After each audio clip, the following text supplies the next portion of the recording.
I don't know why, but something about Forsaken and the gang always makes them feel like the underdogs. But if this isn't the moment, then what is? The turning point where they stop being the team constantly under someone else's upper hand and start becoming the favorites. And no, I'm not trying to jinx anything. As unbelievable as it may seem, these are just facts now. The PRX train rolled into SEN City, leaving destruction in its wake. They finished top 3 no matter what, and considering where they were just a few months ago, that alone is already an epic comeback. But this doesn't feel like a happy ending yet. It feels like a story that's finally starting to go their way. Will the train go ever faster from here? We're about to find out because something tells me it's just getting started. Welcome to snstry. This will be a fun one as we are breaking down PRX versus Sentinels, a banger match of 2 of the biggest teams in Valorant. There were a lot of fun and hype moments all over the match, and we'll be looking back at it, all while looking forward to PRX's biggest and most exciting test yet. Split has always been a staple for Sentinels, so for PRX to dominate them on that map, they finally added discipline to the chaos, and that makes them lethal. You could tell right from the start, something was off with the SEN boys. Their aim was shaky and at times, they looked completely lost, just standing there clueless or shift walking like they were out for a stroll in the park. And honestly, I think it's because they got blasted by the sheer firepower PRX brought to the table. Or was it something else? You know that feeling when you're playing and everyone on the other team is diffing your team? Yeah, I imagine that's how it felt for Sentinels. I don't know what Kaplan was thinking though. I mean, picking defense on split? At this point, I think it should be the norm to deny PRX the attack side, because if you don't, that's basically handing them the keys to the map. Attacking is PRX's bread and butter. There is a reason they only brought Mini to help with their defense. They're simply too good on attack, so if they get to start on the attacking side and build momentum, you're not just losing the map, you're getting snowballed 13-3. But who knows, maybe they had a read but it just didn't work out. It was like Sentinels were giving PRX free rounds, and Alecks and Mindfreak were just sitting back like, yep, we'll take it.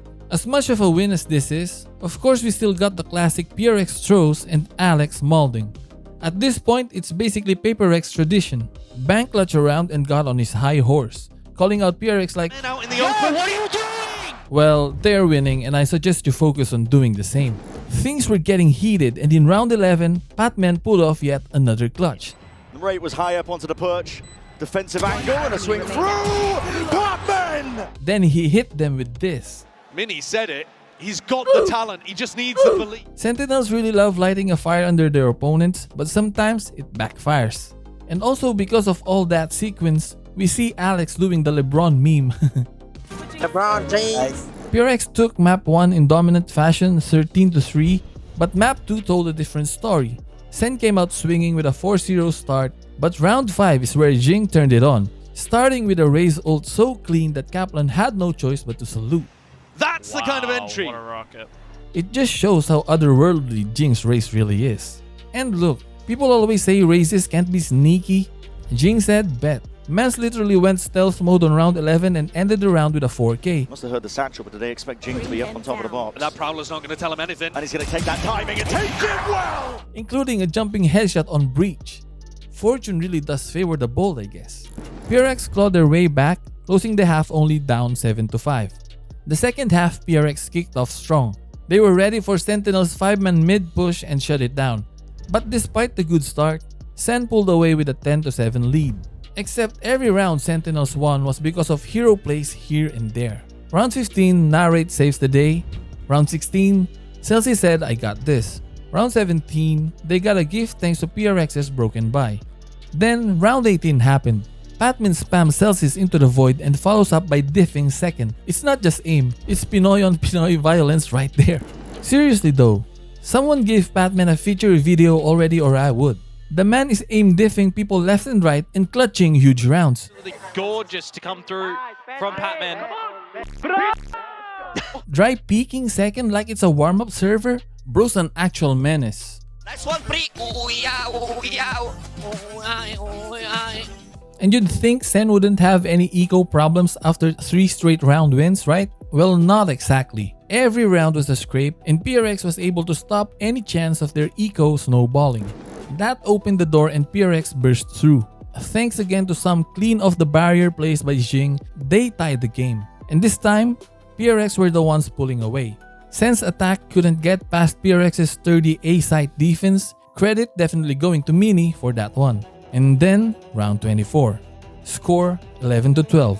PRX leading. The nail-biter of all nail-biters.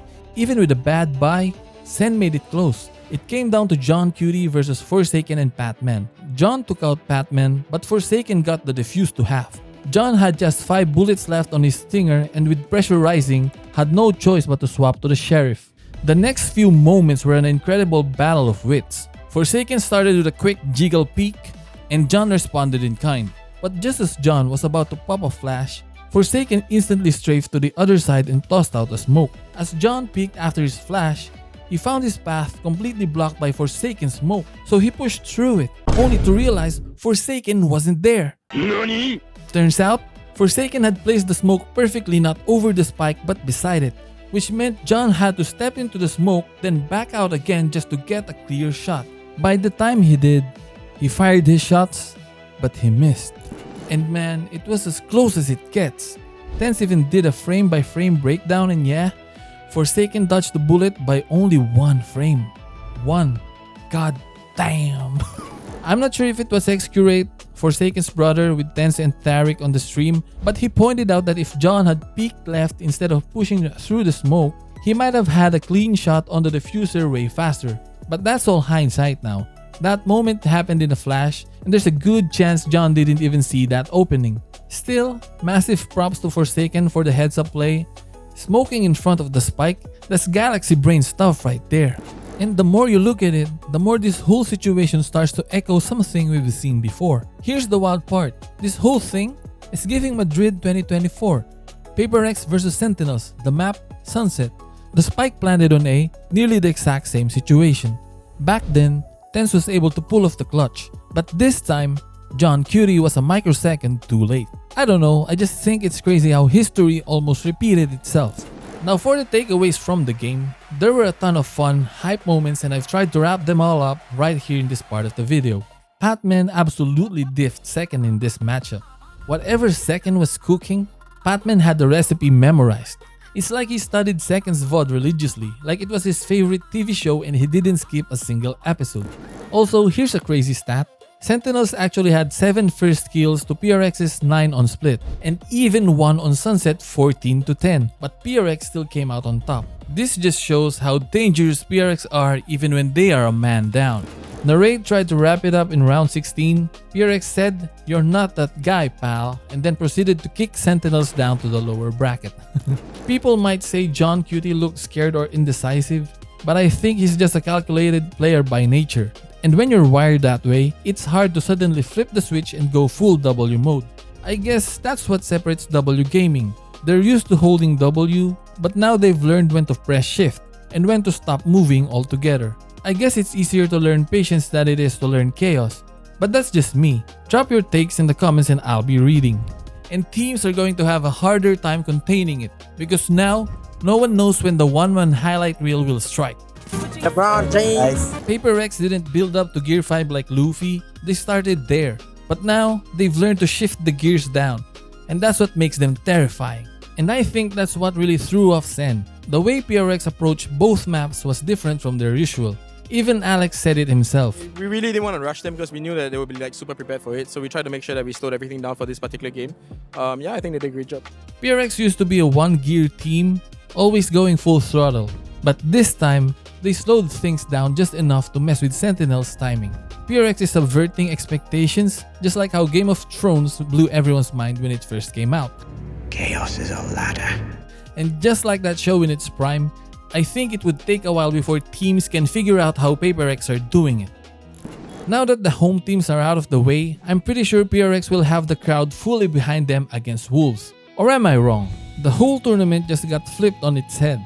Sentinels and Gen G are out, G2 and Fnatic are waiting in the lower bracket, and somehow, someway, it's PRX and Wolves Esports standing as the final 2 teams in the upper bracket. But here's the thing, whoever drops down is in for a wild ride. That lower bracket is a shark pit, and I've got a bad feeling about it. Whatever the case may be, this upper final against Wolves, it might just be the most important match of their entire tournament run. Celsius helped a new face rise to the occasion, and now SiuFatBB is dripping with confidence. Okay, Celsius, thank you. I'm waiting for you. Let's He was swaggering all over Gen G in that win, and honestly, rightfully so. Just look at this balls of steel play he pulled off to close the game. He's seen him. I think he's seen him. I think he knows, but only 7 bullets. SiuFatBB barely breathing. They're both so low. He's down 6 himself. HP, 5 bullets. That's it. Time ticking. Ash has to find this. W Gaming has to shut him down early and match that energy. Why? Because Job's not finished. Job finished? I don't think so. but whatever it is, whether it's a freaking T-Rex or a runaway train, it's still going to take down a pack of wolves one way or another, right? If there's one team built to ride the chaos and come out on top, I bet it's W Gaming. Win or lose, they'll bring the chaos, the excitement, and the fearless Valorant that turned them into legends. With this win over Sentinels, they're not just the people's champs anymore, they are the ones to be beaten. They are the favorites. PRX's story is still going strong. This video though, yeah, we're done here. Quick shout out to Polash peripherals for their Valorant masterclass designed for absolute beginners. And while you're at it, maybe just send PRX your energy like Dragon Ball style. Hands up, eyes closed for 5 minutes a day, and that should be bare minimum. I don't know if it works, but it definitely doesn't not work. Let's just do our part. So like what Coby Rhodes finally did in 2024, PRX can finally finish the damn story. Leave a like if you enjoyed, hit that sub button so you don't miss out, and I'll see you in the next one. Peace.